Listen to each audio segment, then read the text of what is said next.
What's going on, people? We are Tottenham TV, back here with yet another Tottenham update. I am here with Brian Daigle. We've got a few bits and pieces to get into today. First and foremost, we are going to be speaking about Manor Solomon, as Sport 5 say that West Ham have identified Tottenham's Manor Solomon as a target to strengthen their attack this summer, which looks like he could go in there as a potential Somerville replacement. Yeah, that's exactly what I was about to say. Look, he did very, very well in the Championship with Leeds. Obviously, his time with Tottenham is coming to an end. I think it'd be a good move for him. He'll get regular first-team football. It'll excite them. And if he goes, good. Wish him well. And I think he's a player as well that could go there, make an impact next season, and actually move up with them to the Premier League and probably do well for them as well, if he can stay fit, that is.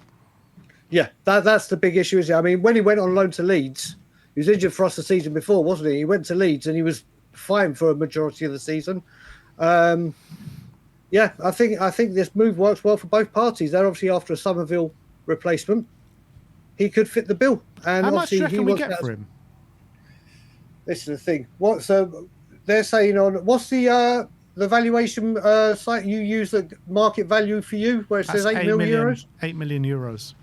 Yeah, where do you get that from? What Transfermarket.com. Yeah, I reckon around that 12 mil, 8 to 12. I don't think we get above 10. I think. Oh, even 10. Yeah, maybe 5. I reckon about 6 or 7, around that. There you go. I'll go a little bit higher. But the deal makes total sense, doesn't it? Yeah. So it does, especially if he wants to stay in London. Exactly. He's got a team there that will be fighting at the top end of the Championship.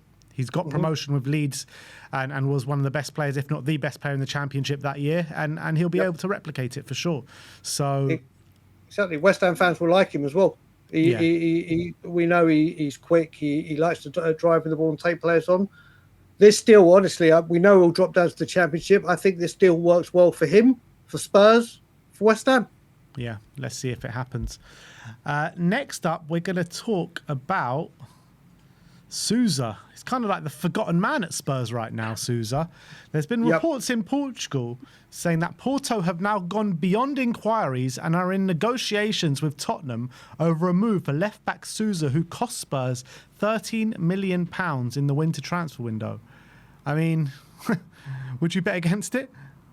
No. And let's face it, we all knew he would probably be going out on loan this season, especially when we bought Robertson in and the options that we have. And he's going to need first-team football. And going to Portugal, where obviously the language... I think they're saying a sale. Oh, sale? Yeah. Another one of the most pointless transfers that we do. Literally, like Valise. I mean, what's the point? I mean, when he came on for Spurs, I think against Liverpool and whatever... You can see he doesn't shy away from a tackle. He looks like he can handle himself. And maybe he would go on to be a decent player. But if we're selling him already, just another 13 mil, just chuck down the drain or whatever we paid for him, for absolutely no reason whatsoever. Yeah, I did see a report. I can't remember if it was from Ali Gold. I think it was, that said that a lot of the young recruitment that Johan Lang has done up until this point, before Roberto De Zerbi came through the door, might be used as collateral damage to raise some funds for the coffers. So I guess this kind of plays into that. It completely does, doesn't it? It completely does. But when we go back to that window where we were struggling and needed forwards, and then we end up with Souza and Gallagher, it just goes to show what a calamity last season was from all concerned at Tottenham. And if he goes, what's he played? 2 times for Spurs off the bench. And I think he started Liverpool, didn't he? Played more than Luka Vuskovic. I mean, that's a good point. Good point. But just another pointless transfers from Tottenham Hotspur. Yeah. Moving on, there has just been an update that has just dropped right now, which is very significant regarding Dejan Kulusevski. SZY says that Dejan Kulusevski is feeling good and has returned to full training at Hotspur Way, which is massive, massive news. Massive news, and it could even impact our transfer window, to be honest, because we didn't know when Decky was going to return. We were looking for a right winger, left winger, striker, blah, blah, blah. Might save us a little bit of money in this window. I think we need to err on the side of caution as well, because he's been out for so long. You just don't know what kind of state he's going to be in, how long it's going to take him to get back to full fitness and match fitness and everything like that, and to be able to play the intensity that Roberto De Zerbi wants him to play at. But we can finally see some light at the end of the tunnel now with Dejan Kulusevski, it seems. Yeah, look, it is big news. I think we started this week and we heard that he could be back the first half of the season. Yeah. And now, obviously, it's rumoured. And that could still be the case, by the way. It could still be a while till we see him. It could be. And like we said, like we saw again with Solanke and other players, they go back to first team training and they could have a setback. But we're at the moment, we're looking that we're low on creativity, goals. Obviously, a Decky in full swing does provide that. He is a definite welcome boost to hear that he is back on the training pitch. Does he get back to the levels he was quickly? Do we really have to take it slowly with him in first team training? I'm sure he's delighted to be back amongst the boys. We saw it in the documentaries, didn't we, when they're training by themselves and not with the first team. What a sad, lonely time that could be for them. And with Maddison, we saw it. So it is very, very good news and refreshing to hear that we could have a player that can create, can score goals, can offer energy and influence games. So, like you said, we've got to take it very, very easy. But hearing a long-term injury is back in full training is always a positive thing, isn't it? And what an amazing thing it would be to have Decky back, to a good level next season. Because not only does it give us cover for the right wing, but it also gives us, solidity at the number 10 position as well. Because we've been speaking about it. You know how many times we've spoken about it with Maddison being out, and Maddison with the ACL recovering, and Javi Simmons out with the ACL currently right now. We just need someone there of quality that can provide some top class creation for the team. And Dejan Kulusevski could potentially provide that. So hopefully, we'll see him sooner rather than later now. And I think this is major, major news. So we'll have to wait and see what happens. But let's get back into transfers and let's talk about Cuti Romero, shall we? Yeah, that's it. There we go. I literally thought you were going to do another update on Cuti. No. The other thing we should have said, or I was about to say, is obviously it's great to know that there's cover for Kudus, because we desperately need it. We can't, like we did last season, just thrive on him. But also it gives that option where Kudus can go 10 and Kulu. It does give us big options. And let's just hope he doesn't break down already. They've got to take this so step by step with him. Yeah, absolutely. But there's a bomber. Let's hope there's another one on some incomings. Yeah, let's hope so. Let's talk about the Cuti Romero situation. We heard yesterday that the deal is on hold at this moment in time. Matti Moretto is saying that Inter Milan are now close to withdrawing from the race for Cuti Romero due to his salary demands. Atletico Madrid and Barca are both interested in Romero, who is prioritising a move to Spain. However, for Barca, he's not a priority as things stand. And for Atletico, his salary demands and the need to make sales first make the deal a very difficult to do for the time being. And SZY has said that personal terms have always been an issue in this deal for Romero to Inter Milan. So not great news on the Romero front. It's not, but you know what makes me laugh about this? Obviously, the times we've spoken about that he could be leaving, all these so-called big clubs are going to come in for him. All these so-called big clubs will want him and he'll thrive there. But like Luka Vuskovic with Brighton, when it comes to putting the money up, obviously the wage demand is going to be hard in Italy compared to the Premier League. But now these players, these teams don't want him. Is it his temperament? Is it his wages? Is it injury concerns? But we need to find a way out the door. maybe again, Inter Milan could be withdrawing because they've heard Barcelona or Atletico maybe prepared to gazump them. So we never know. But this has gone from intense talks and everything going on to looking like collapsing within about 2 days. Yeah, it's mad. I mean, look, Inter Milan do what Inter Milan do. They sign fairly old players on free transfers, and they usually make it work. You know, John Stones will be a fantastic signing for Inter Milan. And when you're looking at the number of centre backs, you know, as soon as they signed John Stones, I knew this deal was in jeopardy. I know everyone was saying at the time, saying they're nothing to do with each other, and they're still going to go for Romero. But when you just look at the sheer amount of centre backs and good centre backs they have on the books, it was always going to be a hard one to do. So now, basically, what we're doing is waiting for either Barcelona to sell a defender or Atletico Madrid to sell a defender. That's what we're waiting for right now. Or for Kuti to lower his wage demands, which we obviously he doesn't have any right to do if he wants to be on the big money. But hopefully, if Barca comes in, for example, and his desire or his love for Barca, maybe that will make him drop the wages to push through a deal.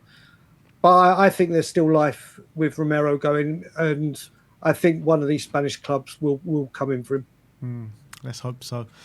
And last but not least, we're going to finish off on the daily Savinho. You knew we couldn't go a day without talking about Savinho. All right, so where do we start? Gary Jacob says that Tottenham are only now working to agree a deal worth around £60 million for Savinho, which may cost more with add-ons taken into account. Savinho has already informed Man City that he wants to leave the club.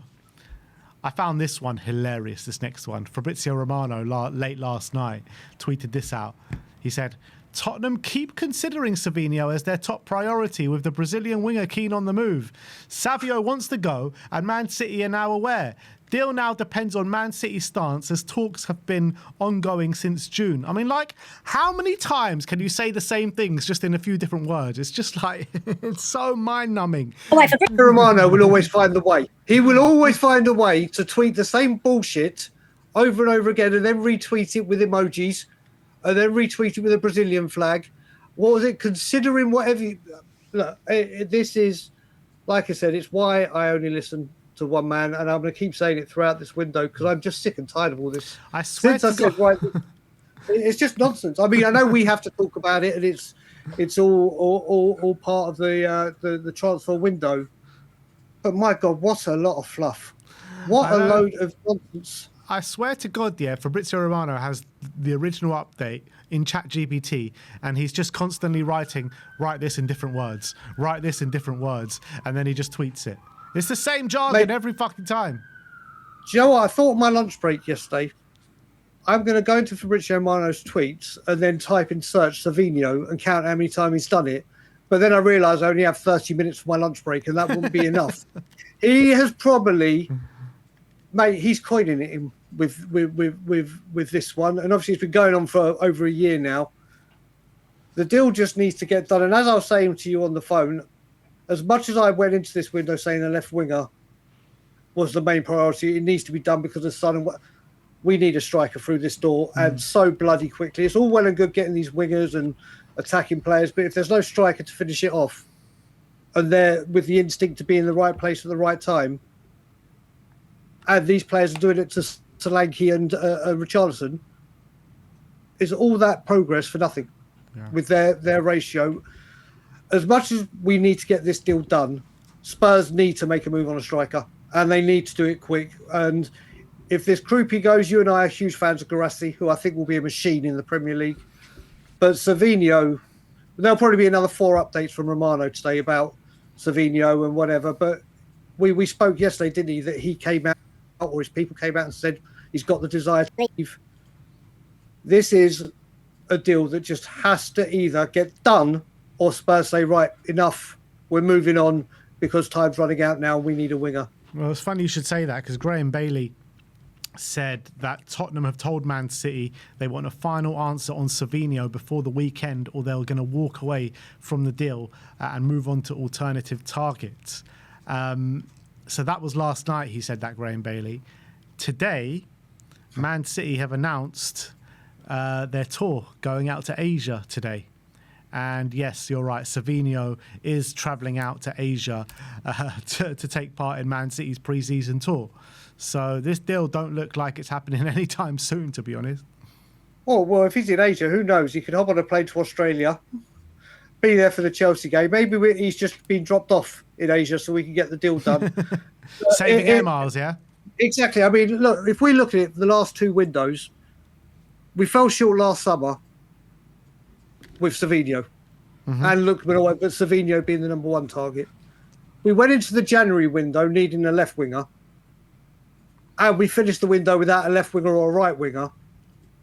And now we could be a second window, summer window, where we've put all our eggs in the Savinho basket just to have the same thing happen again. Spurs can't allow it, because if we don't address this left winger, which is a key fundamental area that needs fixing, then all the good work they're doing to upgrade the quality we've got will be in vain, when we all knew going into this window the front three need upgrading in every department, and competition for Kudus, obviously. And we cannot have another summer without addressing this forward line. Yeah. Look, deals will get done in the forward line. Whether it's Savinho or not, I don't know. Maybe it's a bit up in the air right now, but I still think Savinho will get done. It's just about who we bring in on top of him as well. But him going out on the tour, this deal should have been wrapped up by now.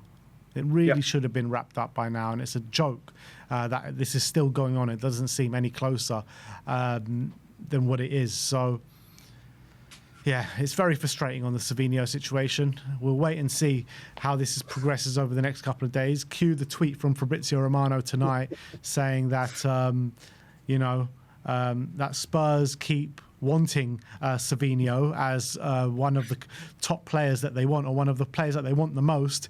The winger from Brazil is open to the move, and Savio wants to depart Manchester City, and they are fully knowing of the situation. That's what he's going to tweet out tonight.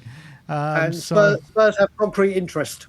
Yeah, exactly. So it's all very annoying. But look, that's your daily Savinho. That's your Tottenham update for today. Let me know in the comment section below your thoughts regarding all the news stories that we have brought you today. Thank you once again for Brian Daigle for coming on. Like, subscribe and comment. And as always, come on you Spurs. Come on you Spurs.